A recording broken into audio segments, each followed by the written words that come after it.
विष्णु प्रिया श्री लक्ष्मी की पूजा विविध प्रकार, प्रेम भक्ति सो जो करे पावे सिद्धि अपार। सर्व क्लेश हारिणी सुख संपत्ति दातार, गजरथ वाहन दायिनी अरु मुक्तामणि हार। नमस्कार, भक्ति व्रत कथा चैनल में आपका स्वागत है। आज के इस वीडियो में हम महालक्ष्मी व्रत कथा को सुनेंगे। एक समय धर्मराज युधिष्ठिर ने भगवान कृष्ण को प्रसन्नचित्त देखकर पूछा कि हे त्रिलोकनाथ, ऐश्वर्यों को देने वाले पुरुषोत्तम, आप कृपा कर कोई ऐसा व्रत बतलाइए जो संपूर्ण ऐश्वर्य देने वाला हो, जिसको करके मनुष्य नाना प्रकार के सुख, स्त्री, पुत्र, आयु, महल, हाथी, घोड़े आदि का भोग भोग सके।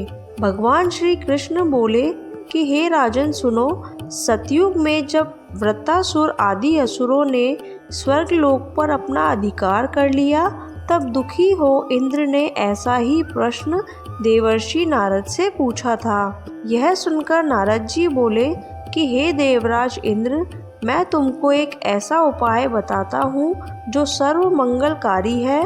प्राचीन काल में एक बहुत सुंदर अपूर्व नगर था। वहाँ की भूमि बड़ी रमणीक थी। तरह तरह के रत्नों से विभूषित भूमि एवं पर्वत थे।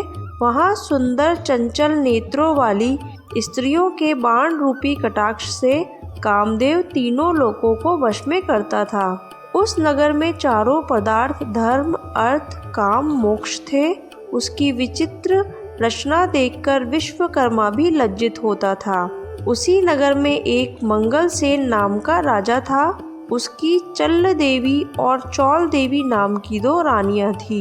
एक दिन राजा अपनी प्रिय रानी चौल देवी के साथ अपने महल की छत पर बैठा हुआ था। वहां से उसने समुद्र के जल से घिरा हुआ एक रमणीक स्थान देखा। उसे देख राजा कामातुर हो अपनी प्रिय चौल देवी से बोला कि हे सुमुखे, देखो वहां पर तुम्हारी प्रशंसा के लिए नंदन वन को लज्जित करने वाला एक सुंदर बाग लगवाऊंगा। और अपनी प्रिया के प्रसन्नार्थ राजा ने बगीचा लगवा दिया। कुछ दिन बाद वह बाग वृक्षों, लताओं, फल फूलों और रंग बिरंगे पक्षियों की चहचहाहट से अपनी अद्भुत छटा दिखाने लगा। एक दिन उस बाग में बड़ा भयंकर प्रलय काल के समान एक सूअर आया और उसने सब बगीचे को नष्ट कर दिया। बहुत से बाग के रक्षक भी मार गिराए। कुछ रक्षक उसके भय से व्याकुल हो अपनी जान बचा राजा के पास पहुँचे। राजा से सारा हाल कहा। यह सुनकर राजा बहुत गुस्सा हुआ और उसने सेनापति से बोला कि तुम शीघ्र वहां जाकर उस भयंकर सूअर को मार डालो। राजा की आज्ञा पाकर सेना चल दी और घोड़े पर बैठकर साथ में राजा भी चल दिया। चारों ओर से बगीचे को घेरकर राजा ने सैनिकों से कहा कि जिस मार्ग से वह सूअर निकलकर भाग जाएगा और उस मार्ग का कोई रक्षक उसे न मार सकेगा, तो मैं उसका सिर काट डालूंगा। और बाग के एक ओर राजा स्वयं अपना घोड़ा अड़ाकर खड़ा हो गया। देवयोग से वह सूअर राजा की ओर से ही निकल पाया और राजा वहां लज्जित होता हुआ घोड़े को चाबुक से मारता हुआ उसका पीछा करने लगा। पीछा करते करते वह सिंह, व्याघ्र आदि हिंसक जानवरों से युक्त घोर जंगल में पहुंच गया। वहां ताल, तमाल, हिताल, शाल, अर्जुन लता आदि के वृक्ष थे। राजा जंगल में चारों ओर उसे देखने लगा और आगे चलकर सूअर राजा के सामने आया। तब राजा ने उसे देखते ही उसके भाला मार दिया और भाले के लगते ही उस सूअर ने अपना शरीर छोड़ दिया और सुंदर गंधर्व शरीर धारण कर विमान में बैठकर अपने लोक को जाते हुए राजा मंगलसेन से कहा कि हे पृथ्वीपति, आपका कल्याण हो। आपने मेरा उद्धार किया है। अब मैं आपको अपने शाप की कथा सुनाता हूँ। मैं चित्ररथ नाम का एक गंधर्व हूँ। एक बार देव समूह में ब्रह्मा जी बैठे हुए थे कि मैं तालों के साथ सप्त स्वर में उत्तम गान कर रहा था कि गाते गाते मेरी ताल बिगड़ गई। इस पर क्रोधित होकर ब्रह्मा जी ने मुझे सूअर होने का श्राप दे दिया। फिर प्रार्थना करने पर उन्होंने कहा कि तेरा उद्धार धर्मात्मा राजा मंगलसेन के हाथों होगा। अतः मैं अधम योनि को छोड़ अपने गंधर्व स्वरूप को प्राप्त हो गया हूँ। हे राजन, मैं वरदान स्वरूप देवताओं को दुर्लभ चारों फल, धर्म, अर्थ, काम, मोक्ष का दाता एक व्रत बतलाता हूँ। यह व्रत महालक्ष्मी जी का है। इसके प्रभाव से आप चक्रवर्ती राजा होंगे। अब आप अपनी राजधानी वापस जाइए। नारद जी बोले कि हे इंद्र, इस प्रकार वह गंधर्व अंतर्ध्यान हो गया और राजा मंगल सेन अपनी राजधानी को वापस लौटे। मार्ग में उन्हें बगल से एक मृग चर्म लिए एक ब्राह्मण पुत्र अपनी ओर आते नजर पड़े। राजा मुस्कुराते हुए उससे बोले कि हे बटुक, आप देवता, दैत्य, गंधर्व या राक्षस में से कौन है? मुझे सच सच बताइए जो आप इस घोर जंगल में आए हैं। यह सुनकर ब्राह्मण पुत्र राजा को आशीर्वाद देते हुए बोला कि राजन, मैं आपके ही देश में पैदा हुआ हूँ और आपके साथ साथ ही यहाँ आया हूँ। अतः मुझे यथाशीघ्र जाने की आज्ञा दीजिए। भगवान श्री कृष्ण बोले कि हे धर्मराज, इस प्रकार प्रश्न पूछने पर राजा ने कहा कि हे विप्र, तुम्हारा नाम आज से नूतन होगा। अब तुम किसी सरोवर में से ठंडा जल लाओ। राजा की आज्ञा पाकर वह नूतन राजा को एक सुंदर वृक्ष के नीचे बिठाकर आप घोड़े पर सवार होकर जल की खोज में चल दिया। आगे चलकर उसने रंग बिरंगे पक्षी देखे और वह उसी ओर चल पड़ा। थोड़ी देर में वह सरोवर के पास पहुंच गया और यह सरोवर बहुत ही रमणीक था।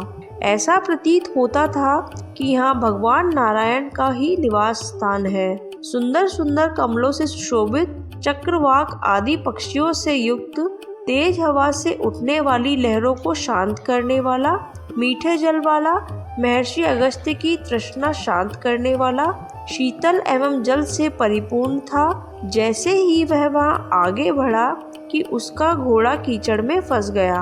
अतः वह घोड़े पर से उतरकर सरोवर के चारों ओर देखने लगा। समीप ही उसने सुंदर सुंदर वस्त्राभूषण से सुसज्जित मृगनयनी स्त्रियों को देखा जो मधुर ध्वनि से मंगल गान करती हुई पूजा कर रही थी। नूतन अपने दोनों हाथ जोड़कर स्त्रियों के पास जाकर विनम्र भाव से बोला कि हे माताओं, आप सब बड़ी श्रद्धा पूर्वक किसकी पूजन कर रही हैं और इसकी क्या विधि है, क्या फल है, सच सच मुझे बताइए। नूतन की मधुर वाणी सुन के बोली कि हे विप्र, भक्ति भाव से श्रद्धा युक्त होकर सुनो। जो भगवती प्रकृति है और शक्ति नाम से प्रसिद्ध है, हम उन्हीं माँ लक्ष्मी जी का व्रत कर रही है। वह व्रत इस प्रकार है। एक बूढ़ा ब्राह्मण था, उसके 6 लड़कियां थी। वह कमाता नहीं था। एक दिन बुढ़िया बोली, इस तरह से कैसे गुजारा होगा? बूढ़ा बोला, रोटी बनाकर दे दे, देखता हूँ। किधर कुछ काम मिल गया तो बुढ़िया ने रोटी बनाकर दे दी। बूढ़ा लेकर चला गया। रेत के टीले पर जाकर बैठ गया। दोपहर हो गई। हाथ पैर धोकर रोटी खा ली और चलने लगा।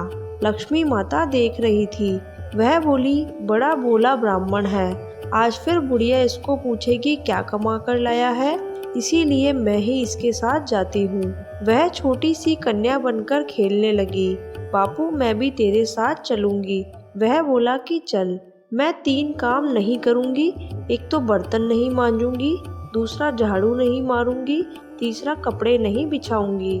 मत करना, घर में और भी लड़कियां हैं, वे कर लेंगी। बूढ़ा कंधे पर बिठाकर उसे ले गया। बुढ़िया बोली, क्या कमा कर लाया है? बूढ़ा बोला, मैं तो लक्ष्मी माता लाता हूँ। वह बोली, ठीक है, जहाँ और खाएंगे वहाँ यह भी खा लेगी। उसके घर में आते ही खूब धन दौलत हो गई।